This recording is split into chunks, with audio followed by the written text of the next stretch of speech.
itu sapi perah. Sapinya di Selandia Baru, di dekat Kutub Selatan, diperah di sana.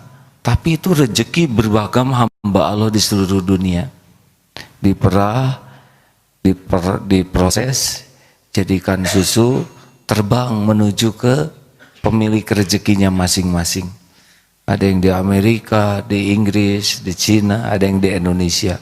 Dia datang, dari sana datang, bawa ke supermarket, minimarket, nanti akan dibeli oleh yang calon pemilik rezekinya. Dibeli, dibawa ke dapur, dimasukkan botol, kocek-kocek, nganter, masuk, sapinya di Selandia Baru. Ribuan kilometer tembus ke sini. Itu siapa yang akan minum susu 3.500 kali 10 liter? Sedang di sana bayi hanya sedikit. Penduduknya saja hanya 4,5 juta. Sapinya lebih banyak daripada penduduknya. Karena ada hamba-hamba Allah yang ibunya tidak punya air susu. Jadi hadirin, sampai detik ini nih saya sudah 56 tahun lebih hidup di dunia ini. Tercukupi itu. Nutrisi untuk tumbuh rambut, nutrisi untuk tulang supaya tidak rapuh, oksigen keperluan sel-sel tubuh saya. Saya tidak tahu ini sel saya perlu apa saja, tapi cukup. Sel perlu nutrisi, kita perlu zat besi, kita perlu karena banyak radikal bebas, kita perlu SOD, antioksidan, cukup nih tubuh memproduksi tanpa kita tahu, benar. Dan ini bukan sedikit keperluan tubuh kita ini, keperluan oksigen kita banyak. Saudara bernapas mengeluarkan karbon dioksida, saya memerlukan oksigen, tapi yang masuk ke sini oksigen, walaupun masif. Dari sana sini karbon dioksida, artinya keperluan ini dicukupi oleh Allah. Jadi kita jangan cemas dengan keperluan kita, tapi cemaslah kepatuhan kita kepada Allah nih. Seperti sholat barusan, apakah sudah maksimal belum? Kita lebih maksimal rapat mencari uang daripada maksimal ingin sholat khusyuk. Kita lebih sibuk membaca WA daripada membaca Quran, ingin paham, ingin bisa mengamalkan. Benar? Apa yang Allah sukai, yang diperintahkan nyaris tidak kita pedulikan. Tapi apa yang sudah Allah janjikan, malah itu yang kita perjuangkan. Salah alamat. Makanya tenang hadirin. Bisa dibuka ini. Saya memerlukan angin. Alhamdulillah. Bukan tidak boleh kita menyempurnakan ikhtiar. Jangan disamakan janin dengan sekarang, karena janin kita tidak bisa keluar. Kita juga tidak bisa membedakan waktu, tidak boleh menyamakan sekarang dengan waktu kita bayi. Misalkan adik sekarang telentang di sana, mungkin yang datang bukan susu, yang disiram pakai air seember. Karena sudah Allah lengkapi dengan kaki, tangan. Ini adik-adik usia berapa, Dek? Boleh agak berdiri sedikit? Saya ingin tanya. Berapa tahun usianya? 12 tahun. 12 tahun. Alhamdulillah. Makan terus? Alhamdulillah. Makan minum? Alhamdulillah. Berpakaian? Alhamdulillah. Rezeki ada terus? Ada terus. Apakah pernah memikirkan rezeki yang akan datang? Enggak pernah. Bagus ya. Enggak pernah mikirkan, ada terus nih hadirin. Apakah tahu bahwa dunia ini sedang mengalami kesulitan ekonomi? Enggak pernah. Tahu. Sekarang tingkat perekonomian sedang turun. Apa yang kepikir? Enggak ada. Ada yang pikir bagus ya, jernih sekali ya. Globalisasi di dunia ini sekarang cukup rezekinya. Apakah kita harus begini terus seumur-umur? Nanti ditambah ilmunya oleh Allah, disekolahkan, dikasih wawasan, tanggung jawab kita menjadi lebih besar. Kalau ada ini wajar, tapi kalau sekarang udah besar misalkan, bagaimana keadaan istrimu? Nggak tahu. Nah itu beda lagi hadirinnya. Sing soleh ya deh, alhamdulillah. Tenang, jangan risau. Rezeki udah ada belum? Alhamdulillah. Yakin? Sampai kapan? Nggak tahu. Sampai meninggal ada rezekinya. Jangan takut ya. Sudah punya istri belum? Belum. Apakah cemas memikirkan calon mempelai gitu? Nggak. Aduh, enaknya hidup ya. Sok ya. Ini beberapa stres. Coba yang ini stres enggak? Terima kasih dek. Terima kasih dek. Alhamdulillah. Silakan duduk. Nanti ketika SMA sudah ditambah ilmunya. Ketika sudah selesai kuliah sudah beda lagi tuntutan dari Allah. Tapi tetap saja ilmu yang kita miliki itu ujungnya hanya dua. Satu, membersihkan hati. Dua, menambah amal. Karena Allah Subhanahu wa taala yang zuru ila qulubikum wa a'malikum. Jadi kita kuliah itu agar makin bersih hatinya. Tauhidnya makin bagus, bersih dari musyrik, bersih dari munafik, bersih dari fasik, dan agar produktif kita menjadi orang yang berbuat baik lebih banyak lagi.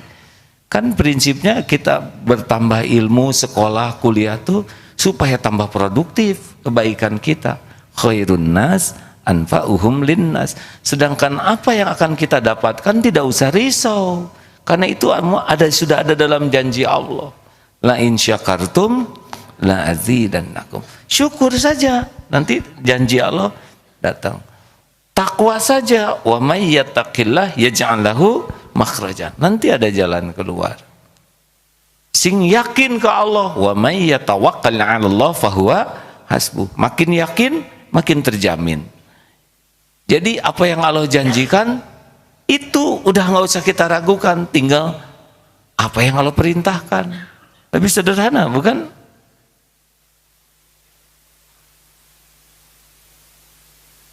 Ihris ala ma yanfa'uk wasta'in billah wala ta'zaz.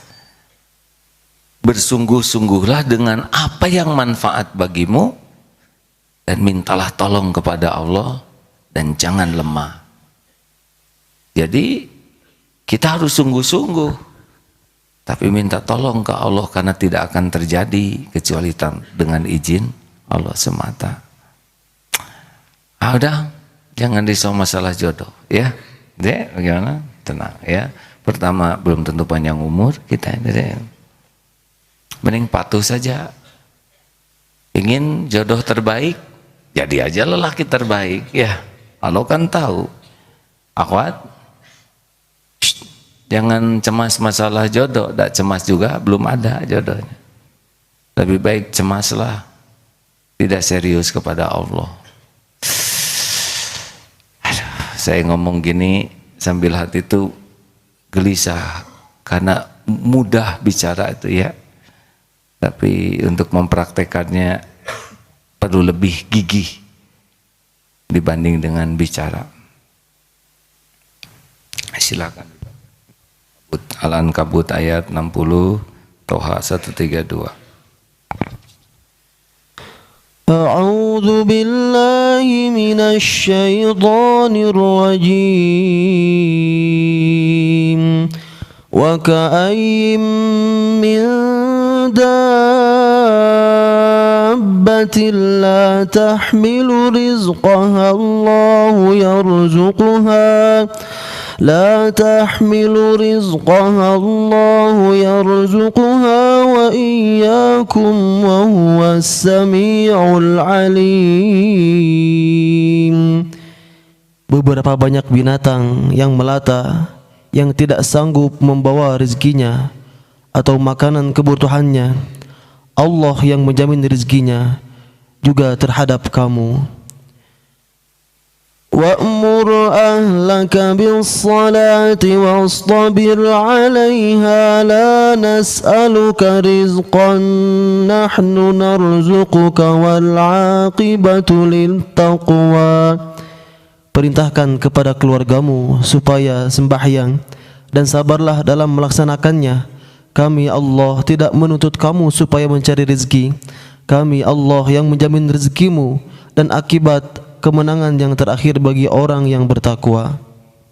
Wabtaghu min fadlillah, kita bukan mencari tapi menjemput. Kalau mencari antara ada dan tiada. Kalau menjemput pasti ada, tapi belum tentu ketemu. Istrinya di Geger Kalong Hilir, ada jemput di Geger Kalong Girang. Tidak ketemu dengan istrinya, bukan tidak ada, tapi salah jemputnya. Jangan risau dengan rezeki kita. Risaulah satu, jangan takut tidak punya rezeki, tapi takut tidak punya berkah. Gara-gara niatnya salah, caranya salah. Rezekinya ketemu, berkahnya hilang, cilaka. Kalau berkahnya hilang, tidak ada kebaikan dari rezeki kita. Jelas hadirin? Yang kita perlukan kan keberkahannya, bukan rezekinya, karena rezekinya sudah ada. Dan rezeki itu tidak harus sesuai dengan jalur yang kita tempuh. Kerjanya ini, rezeki bisa di mana? Tidak harus, beda rezeki dengan gaji. Kalau gaji dari kantor, jumlahnya tetap, waktunya, tapi rezeki kan luas. Dari Allah lewat mana saja, diantaranya lewat gaji. Makanya jangan risau gaji kecil. Risaulah kalau tidak barokah. Gaji kecil, adek punya gaji tidak? Enggak. Punya gaji tidak? Tidak. Punya gaji tidak? Tidak. Ya, masih hidup. Punya gaji tidak? Ada.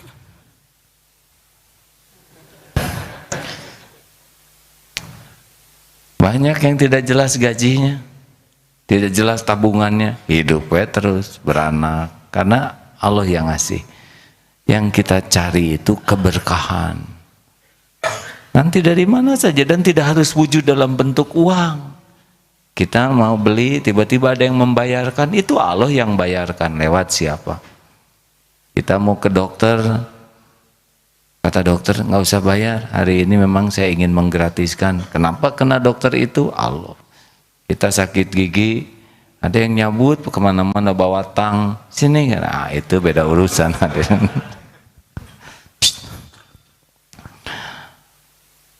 Oh iya, beli kendaraan, tiba-tiba ada yang ngebayarin, ada punya hutang, tiba-tiba yang ngutangin ke kita malah udah nggak usah dipikirkan, halal, beres.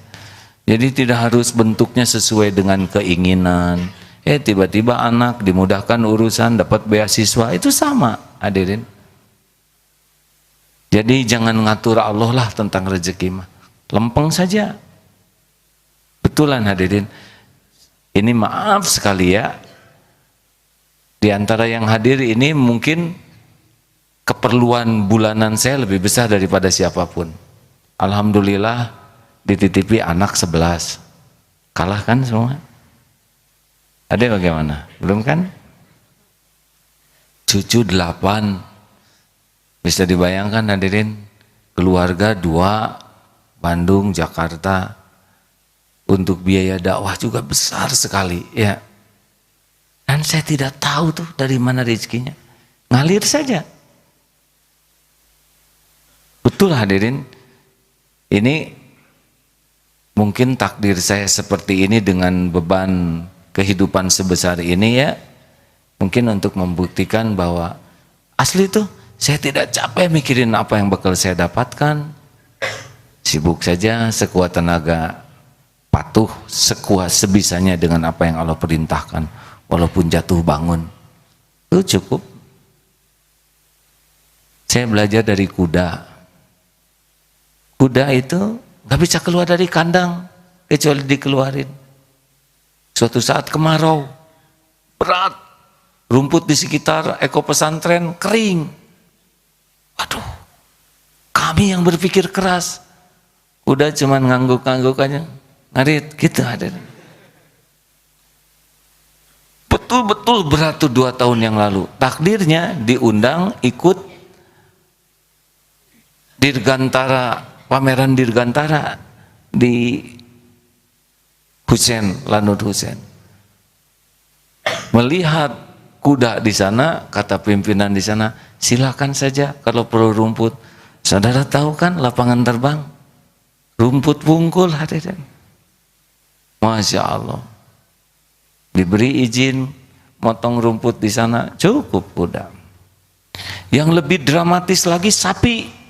Di sini 35. Sapi di Selandia Baru yang milik Pak Reza Abdul Jabbar itu 3.500.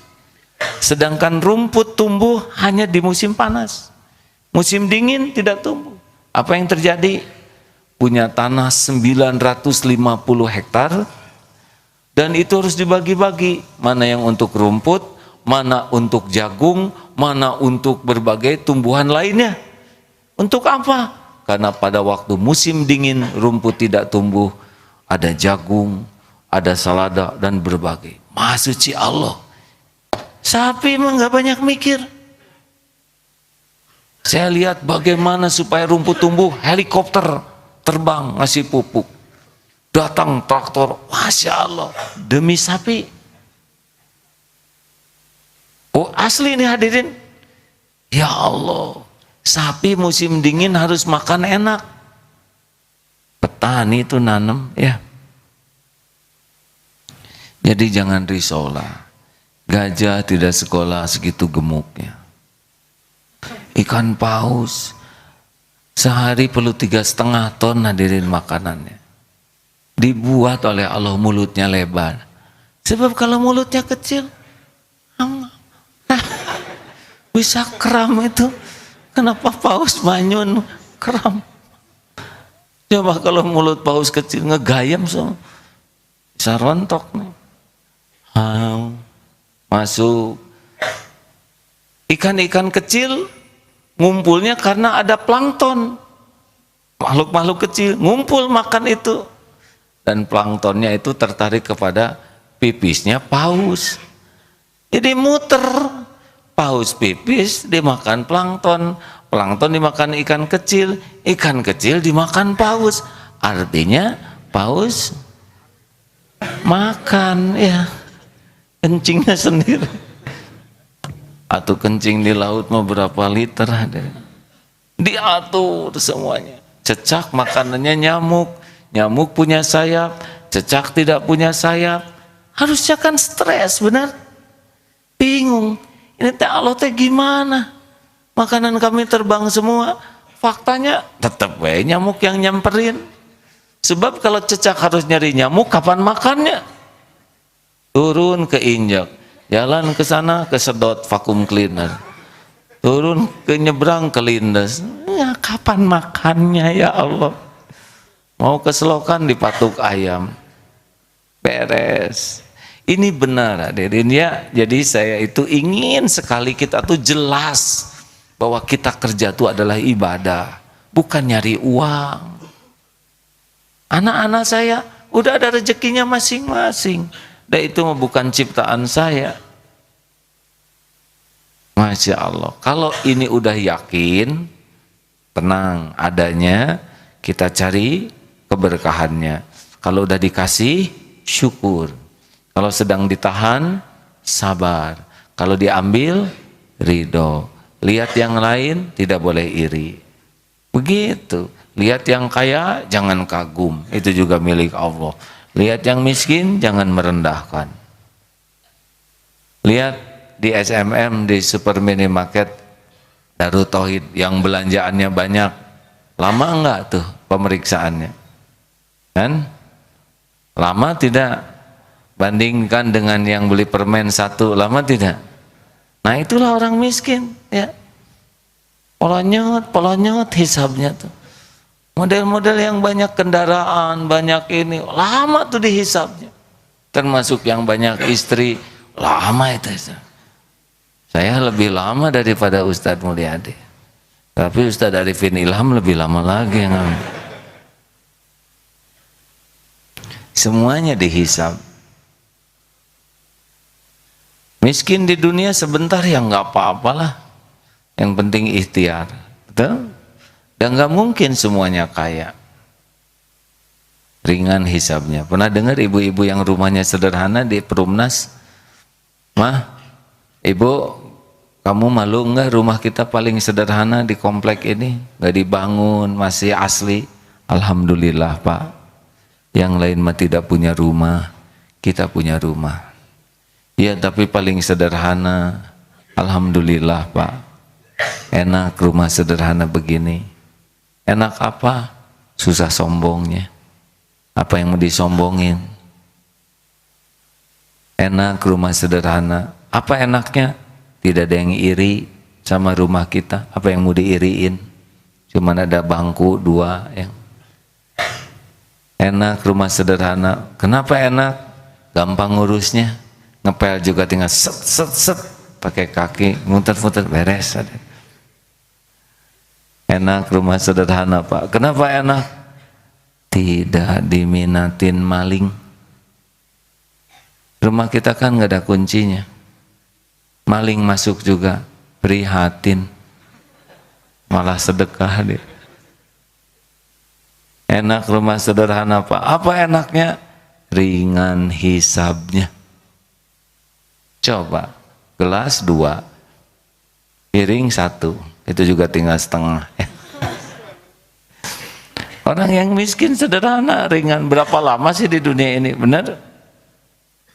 Tapi di akhirat, kalau dia ridho dan tetap menyempurnakan kewajibannya, pasti Allah cukupi ya. Hanya memang keinginan dunianya mungkin yang dibatasi. Jadi gimana nih, mau kaya atau miskin? Tetap ya mau kaya. Saya emang nggak mau. Saya hanya mau cukup. Perlu buat makan, cukup. Buat anak sekolah, cukup. Buat beli kendaraan, cukup. Buat ganti rumah, cukup. Buat ke Mekah, buat sedekah 20 miliar. Ya, mau ngapain kaya? Mau makan kaya, nggak jelas ya. Orang kaya belum tentu hidupnya merasa cukup, tapi orang yang cukup pasti cukup. Kaya lagi dasar pengen.